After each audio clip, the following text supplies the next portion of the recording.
الحمد لله رب العالمين وبه نستعين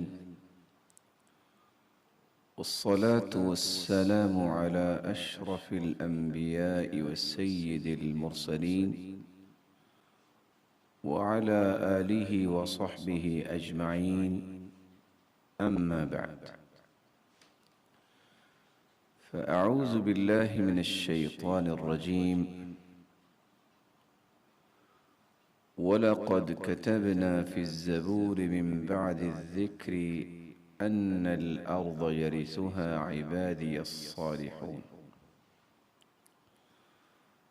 وقال الحق سبحانه وتعالى يوصيكم الله في أولادكم للذكر مثل حظ الأنثيين.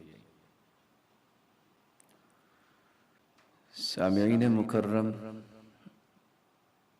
گزشتہ مجلس میں ہم نے وراثت اور علم وراثت کے احکام اور مسائل کے متعلق گفتگو کی تھی۔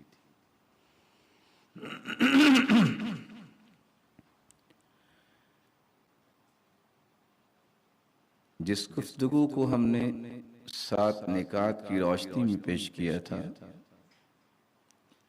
وراثت کی لغوی تعریف، اس کی اصطلاحی تعریف، اور اسلام سے پہلے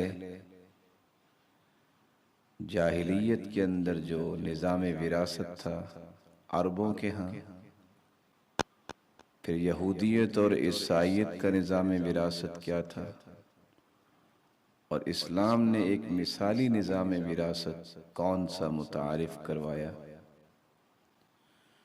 اور ساتھ ہی ہم نے اسلامی نظام وراثت کی حکمتوں کو بیان کیا، اور رسول اللہ صلی اللہ علیہ وآلہ وسلم نے جو علم وراثت کی اہمیت اور فضیلت کے متعلق ترغیبی کلمات امت کو پیش کیے ہیں، ان کو سنانے کی سعادت حاصل کی گئی تھی۔ آج کی مجلس میں بھی ہم 7 نکات کو اپنی گفتگو کا محور بنائیں گے۔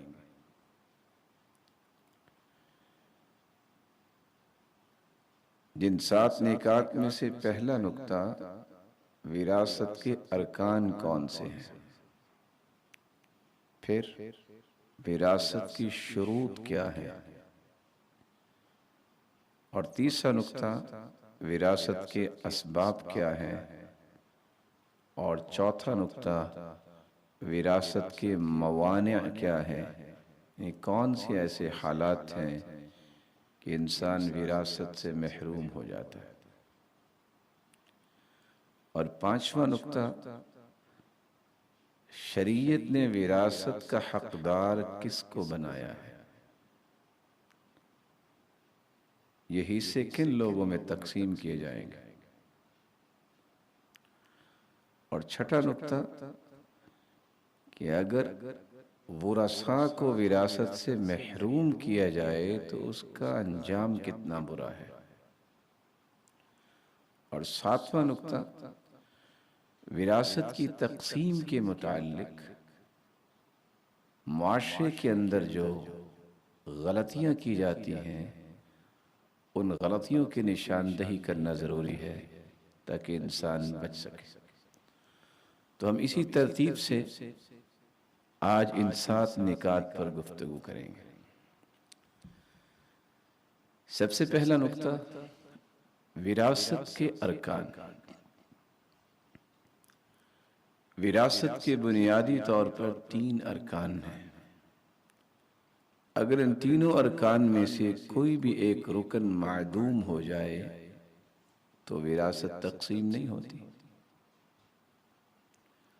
وہ 3 ارکان کون سے ہیں؟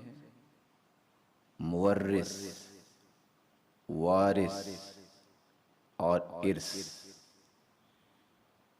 یہ مورث کون ہوتا ہے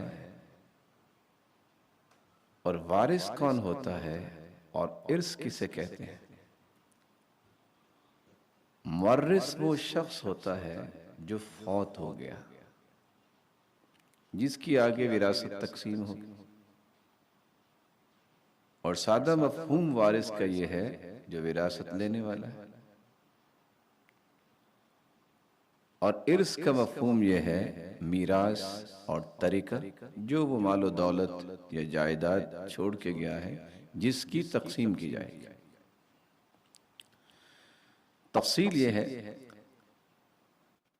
وراثت کے ارکان میں سے پہلا رکن مورث ہے، وہ شخص جو فوت ہو گیا،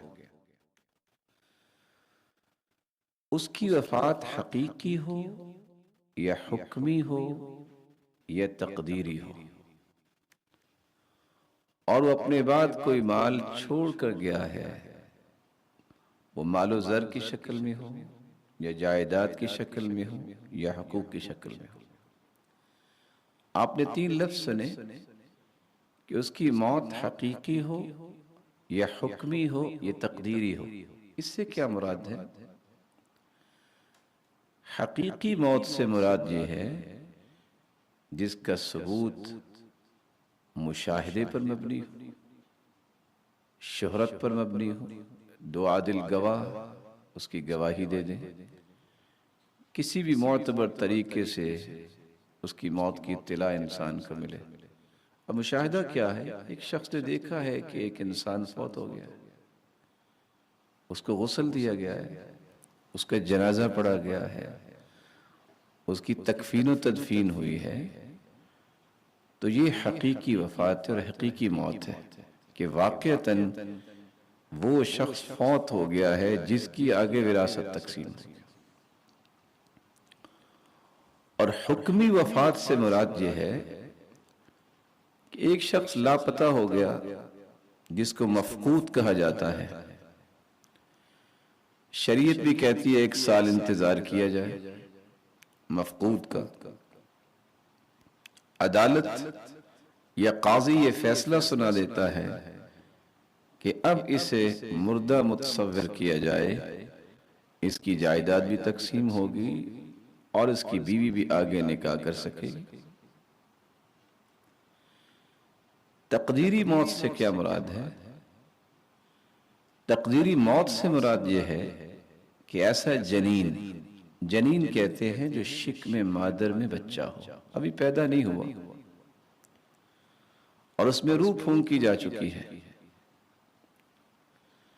لیکن اس کی ماں پر کسی نے ایسی زیادتی کی جس کے نتیجے میں وہ بچہ رحم مادر سے جدا ہو کر فوت شدہ پیدا ہوتا ہے، اس کی میت، اس کی موت اس انداز سے بھی کنسیڈر کی جاتی ہے کہ فوت ہو گیا۔ اب یہ جو اس کو ملنا تھا اس کی وراثت کا مسئلہ بھی شریعت نے باقی رکھا ہے۔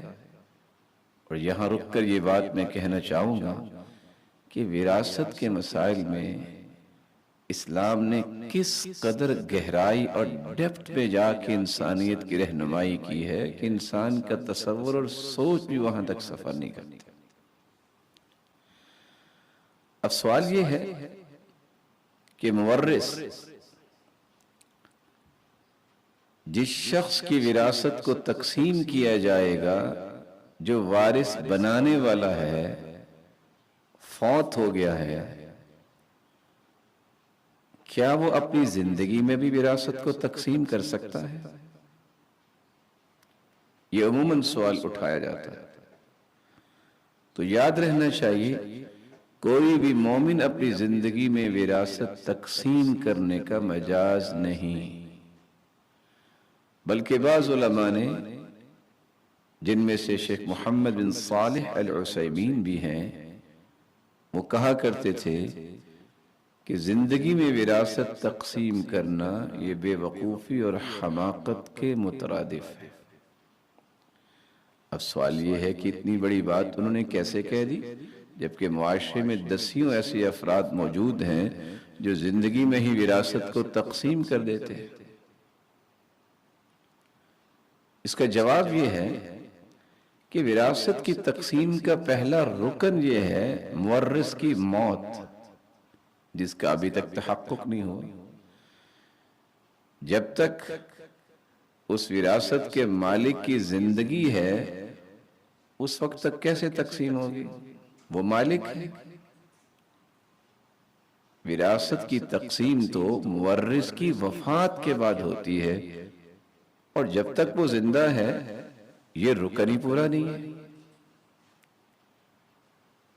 دوسری بات یہ ہے کہ وراثت کی تقسیم میں قرآن مجید نے جو اصول دیا ہے وہ ما ملکہ کا اصول نہیں دیا کہ جس کا وہ مالک ہے اس کو تقسیم کر دے، بلکہ وَلَكُمْ نِصْفُ مَا تَرَكَ کے الفاظ ہیں.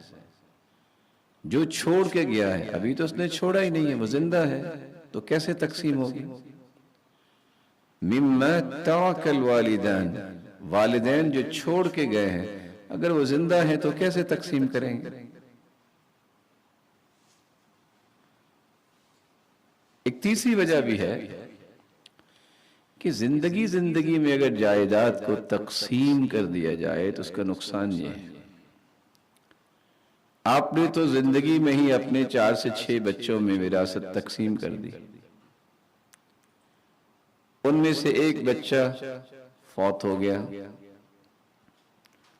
تو جائیداد مال و زر جو اس کو وراثت ملنی تھی اگر اس کا باپ یا والدہ فوت ہوتی تو وہ تو پہلے ہی لے چکا تھا، حالانکہ اس کا حقدار ہی نہیں تھا. اگر یہ پہلے فوت ہو جاتا اور پھر ان کے والد اور والدہ فوت ہوتی تو بھائیوں کو جو حصہ ملنا تھا اور وہ یہ لے کے فوت ہو چکا ہے تو بھائیوں کے حصوں سے بھی اس نے حصہ لے لیا، اور وہ خود تو مستحق بنتا ہی نہیں ہے وراثت کا کیونکہ ابھی ان کے والدین زندہ ہیں. اس کا ایک چوتھا نقصان بھی ہے. اگر کوئی زندگی میں جائیداد کو تقسیم کر دیتا ہے، 4 سے 6 اس کے بیٹے بیٹیاں ہیں، اس نے وراثت کو تقسیم کر دیا ہے، اللہ نے اسے بعد میں ایک بچہ دے دیا ہے، تو بچہ جائیداد یا مال و زر کی وراثت کس سے لے گا؟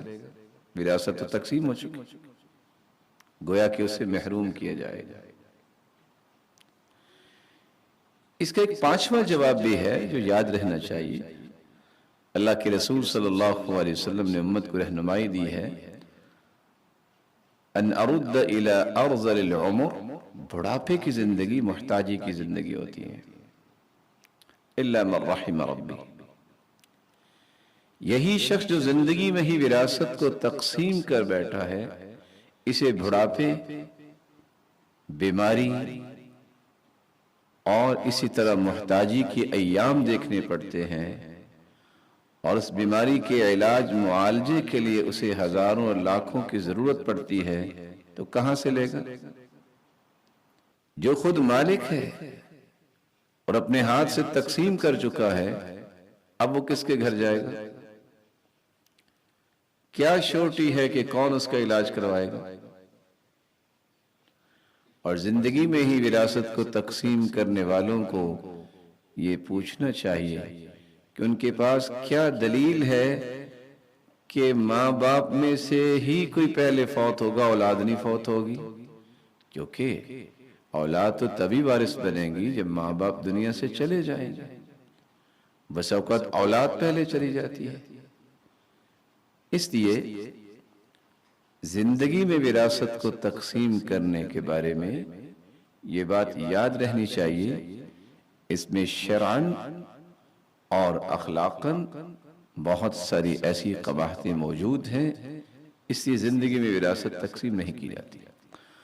ہاں بعض علماء نے اس مخمصے کا حل نکالا ہے، سبیل یہ نکالی ہے کہ اگر کسی انسان کو یہ خطرہ لاحق ہے کہ اس کی اولاد اس کی وفات کے بعد جائیداد کی تقسیم میں شرعی اصولوں کی پابندی نہیں کرے گی، اسے چاہیے کہ اس کا حل یہ نکالے، وہ کسی بھی معتبر انسان، ریلائبل انسان کے نام مختار خاص بنا دے، 2 گواہوں کی موجودگی میں